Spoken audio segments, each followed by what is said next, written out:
त्यांना उत्तेजन दिलं जातं. भाजपकडून मुंबईत उत्तर भारतीय मतदारांना आकर्षित करण्यासाठी जी स्टार प्रचारणाची यादी आहे म्हणजे त्यामध्ये योगी आदित्यनाथ आहेत, मैत्री ठाकूर आहेत, इतर मनोज तिवारी आहेत, असे उत्तर भारतीयांना आकर्षित करण्यासाठी एक वेगळी स्ट्रॅटेजी नाही, त्यांच्यामध्ये त्यांनी मुंबईची फाळणी केलेली आहे. एक परप्रांतीयांची मुंबई आणि दुसरी मुंबई एक मराठी माणसाची मुंबई अशी भाजपनं सरळ फाळणी केली. आमच्यासाठी मुंबई अखंड आणि एक आहे. जे मुंबईकर आहेत त्यांनी मुंबईच्या विकासासाठी एकत्र येऊन मतदान करावं.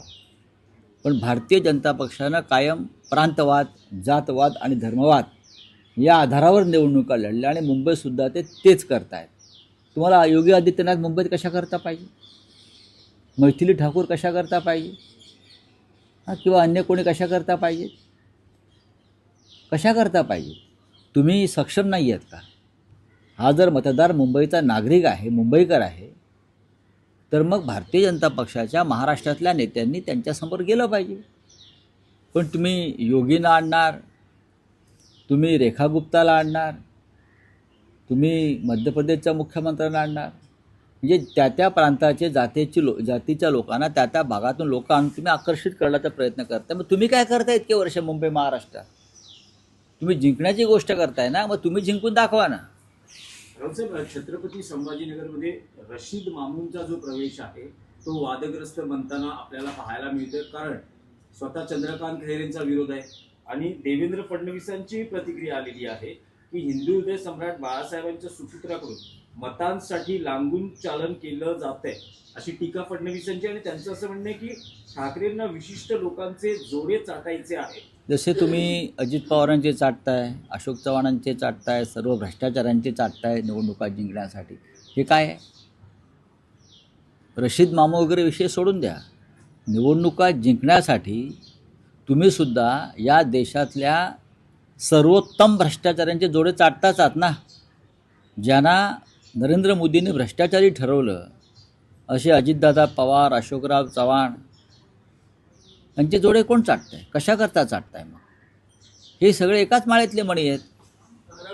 दोन्ही ठाकरे बंधू एकत्र आल्यामुळे मुंबईतला जी काही आकडेवारी समज 67 प्रभागांमध्ये विशेष करून दोन्ही ठाकरेंची ताकद वाढलेली पाहायला मिळते. आम्ही 115 जागा जिंकतो या क्षणी. 67 काय घेऊन बसलाय तुम्ही? जो बहुमताला जो एक आकडा लागतो, या क्षणी मनसे, महाराष्ट्र नवनिर्माण सेना आणि शिवसेना हे शतक पार करत आहेत. 117 ते 120 पर्यंत जागा आम्ही जिंकतो. हा आत्मविश्वास आम्हाला आहे आणि मतदारांना सुद्धा आमच्या आहे. सर, ठाण्यामध्ये शिवसेना मनसे काय स्थिती असेल? काही तिकडचं काही, कारण ठाण्याचं बाळासाहेबांचं विशेष प्रेम ठाण्यावरही राहिलेलं आहे राष्ट्रवादी, त्यामुळे तिथे काय महाविकास आघाडी म्हणून आहे की शिवसेना मनसे म्हणून आहे? काय नेमकं घडतंय? शिवसेना मनसे नक्कीच आहे, पण आमच्या लोकांनी राष्ट्रवादी काँग्रेसचीही चर्चा केलेली आहे, पण माझ्याकडे त्याविषयी फार माहिती नाही आहे. पण शिवसेना आणि मनसेमध्ये जागा वाटप पूर्ण झालेलं आहे. तिकडले राष्ट्रवादी काँग्रेसच्या नेत्यांशीही चर्चा झालेली आहे. खास करून जितेंद्र आव्हाड यांच्याबरोबर सुरुवातीलाच बैठका झालेल्या आहेत. त्या संदर्भात तुम्हाला संध्याकाळपर्यंत निकाल मिळेल. शक्यता आहे की महायुतीत तिथे भाजप स्वबळावर लढण्याची शक्यता आहे. स्थानिक आमदार म्हणतात की आजपर्यंतचा अल्टिमेटम आहे, जर आज नाही झालं तर स्वबळावर लढू. हे सगळं घडत असताना ठाण्यात नमो ठाणे असेही बॅनर लागले. नमो ठाणे, नमो भारत, नमो ठाणे वेगळे, आणि श्रीकांत शिंदे तर वेगळ्या सभा घेत आहेत स्वतंत्र. नाही, ठीक आहे, अल्टिमेटम वगैरे असा काही नसतो. ठाण्याचं महत्त्व वेगळं आहे यावेळेला. भारतीय जनता पक्षाला ठाण्यामध्ये एकनाथ शिंदेंचा पराभव करायचा, एवढंच मला माहिती आहे. आणि त्या दृष्टीनं भारतीय जनता पक्षानं तयारी सुरू केलेली आहे. लोकसभा, विधानसभा निवडणुकांमधले निकाल वेगळे होते, ती गणिते वेगळी होती. भारतीय जनता पक्ष आणि शिवसेना मनसे युती ह्यांच्यामध्येच लढाई होईल, फाईट होईल.